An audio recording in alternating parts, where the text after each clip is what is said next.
Breaking news చూస్తున్నాం. తెలంగాణ కాంగ్రెస్ శాసనసభ పక్ష సమావేశం జరగనుంది.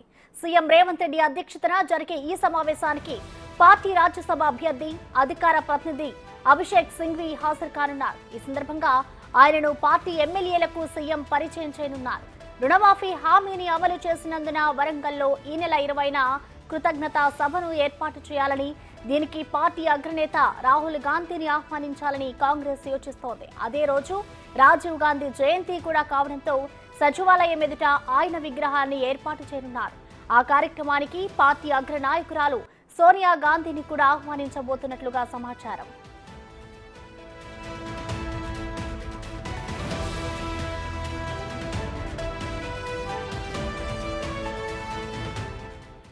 దీనిపై కంప్లీట్ అప్డేట్స్ మా డిప్యూటీ బ్యూరో చీఫ్ సాదిక్ అందిస్తారు. సాదిక్, చెప్పండి, ఈ సమావేశానికి సంబంధించిన డీటెయిల్స్ ఎలా ఉన్నాయి సాదిక్?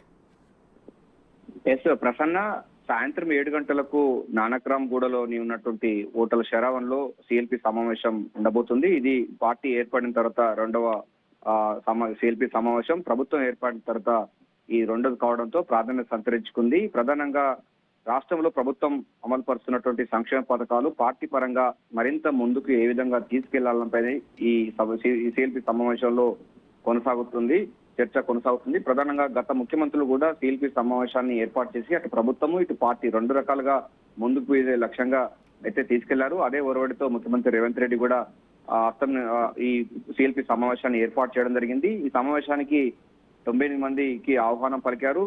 కాంగ్రెస్ పార్టీలో గెలుపొందినటువంటి 65 మందితో పాటుగా పార్టీ మారినటువంటి బీఆర్ఎస్ వాళ్ళు కూడా 10 మంది, అదేవిధంగా ఎమ్మెల్సీలు కూడా 6 మంది కూడా ఈ యొక్క సమావేశానికి హాజరు కాబోతున్నారు. లోక్సభ ఎంపీలైనటువంటి 8 మందితో పాటుగా 2 రాజ్యసభ సభ్యులు అంటే అనిల్ కుమార్ గాని రేణుకా చౌదరి కూడా హాజరు కాబోతున్నారు. దీంతో పాటుగా ఎమ్మెల్యే కోటలోని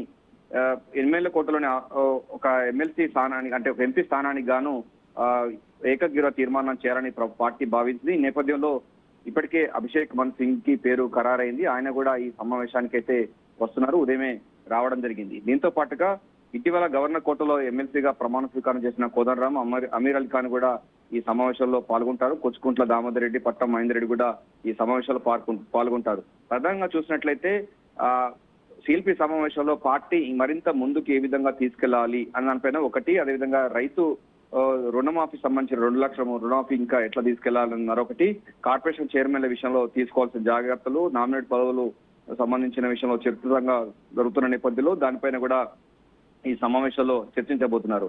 ఇక దీంతో పాటుగా సోనియా గాంధీ, రాహుల్ గాంధీ కూడా రాష్ట్రానికి రావాలని ఇప్పటికే ముఖ్యమంత్రి రేవంత్ రెడ్డి వాళ్ళకి ఆహ్వానించడం జరిగింది. ఈ నెల 20వ తారీఖు రోజు రాజీవ్ గాంధీ జయంతి సందర్భంగా సెక్రటరియట్ ముందు విగ్రహ ఆవిష్కరణ ఉంది. దాంతో పాటుగా 2 లక్షల రుణమాఫీ ఇచ్చిన మేరకు హామీ మేరకు అది అమలు పరచడం జరిగింది. దీన్ని రైతు కృతజ్ఞత సభగా 2 సభలు పెట్టాలని పార్టీ ప్రభుత్వం 2 కూడా భావిస్తున్న నేపథ్యంలో దీనిపైన కూడా విస్తృతంగా చర్చ కొనసాగే అవకాశం అయితే కనబడుతుంది.